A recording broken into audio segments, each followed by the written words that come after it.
Hey there everybody, I wanted to post up a video as quickly as I could. This will be 2 in one night, but I wanted to post up a video about 1 Corinthians 1 and 17, and I have some notes that I sort of put together, and I'm going to put them up on the video. I'm going to make these short and sweet. It's a very deep subject, but this is about the people, or specifically the doctrine that says that Paul wasn't baptizing, so why should we? Paul wasn't sent to baptize.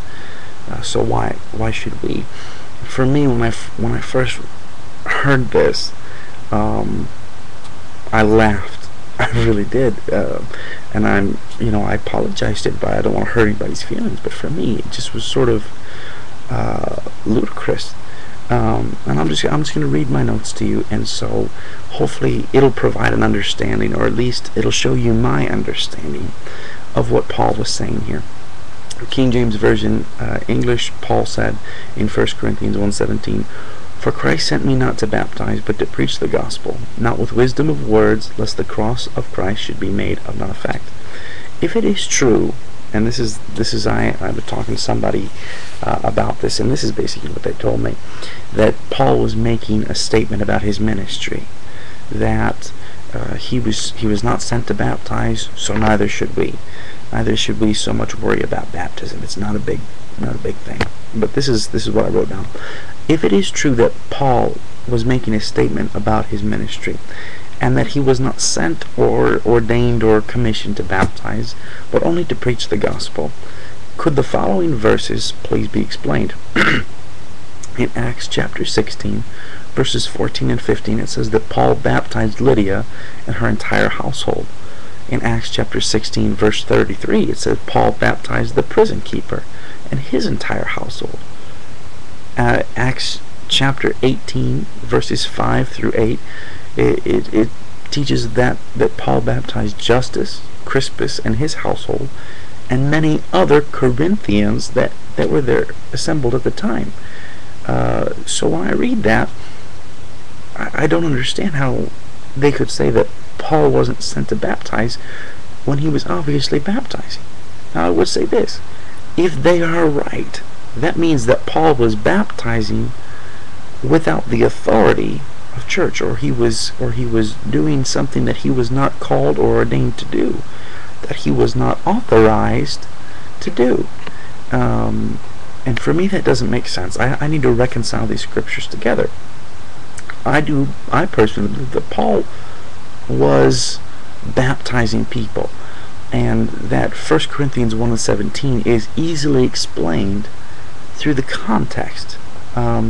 If you read in specifically 1 Corinthians 1 and 14, it says that Crispus and Gaius were baptized by Paul. 1 Corinthians 1 and 16, the whole household of Stephanas was baptized by Paul. And there's some more right there, the scripture before says he's baptizing. So quite a statement is made when he says Christ sent me not to baptize.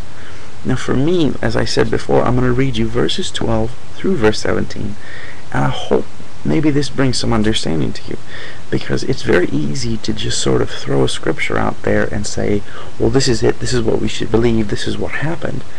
And then we rip it out of context, and we try and let a doctrine provide the interpretation, instead of letting us read it, find an interpretation, and then formulate a doctrine. So I'm going to read verse 12, King James English. "Now this I say, that every one of you saith, I am of Paul, and I of Apollos, and I of Cephas, and I of Christ. Is Christ divided? Was Paul crucified for you? Were you baptized in the name of Paul? I thank God that I baptized none of you, but Crispus and Gaius, lest any should say that I baptize in mine own name. And I baptize also the household of Stephanas. Besides, I know not whether I baptized any other." Now here's the scripture. "For Christ sent me not to baptize, but to preach the gospel, not with wisdom of words, lest the cross of Christ should be made of none effect." If you read that in context, basically what he's saying is, first of all, he's saying, it's not that you weren't baptized, it's that I didn't baptize you. Everyone that he was writing to in this church had already been baptized. They had already received the gospel message. He's a bishop at this point. He's an overseer. He's looking after them as sort of a shepherd, saying, hey, you're already saved here. I'm not trying to save you. Okay? I'm not here to baptize you right now. I'm not here to walk you through the gates. I'm not here to walk you through the first door. I'm not here to unlock that. I'm here to get real deep with you right now. If you read the Corinthian letters were letters of correction. They were having problems. They were getting messed up. They were divided, as it says 12 through 17. So when I read this, verse 17, that doesn't tell me that he was making a statement about his ministry. He's making a local statement to a local group of people, saying, right now it's not time for that. I'm not here to walk you through the doors again. You should know better by now. You should know better. That's basically what he's saying. Paul, if you read the tone of this, he's being facetious. He is being he's angry. He's angry, for lack of better words. But you see where I'm coming from. It's not that Paul was not sent to baptize. He wasn't sent to baptize that time. And the scriptures bear witness of this fact. I've given you many different scriptures that says he was baptizing, that he was sent to baptize. So I cannot take those scriptures and say, well, Paul was doing something that he wasn't authorized to do, or that I should take this one little scripture, and even though every scripture is vitally important to the truth, every scripture is, there's not one scripture more important than any other, this one scripture cannot be used to interpret all these other ones in such a way that brings contradiction. It just can't be done. So in any case, I hope this brings understanding to you of what he was really saying and what was really happening in that time and in that place when he wrote that.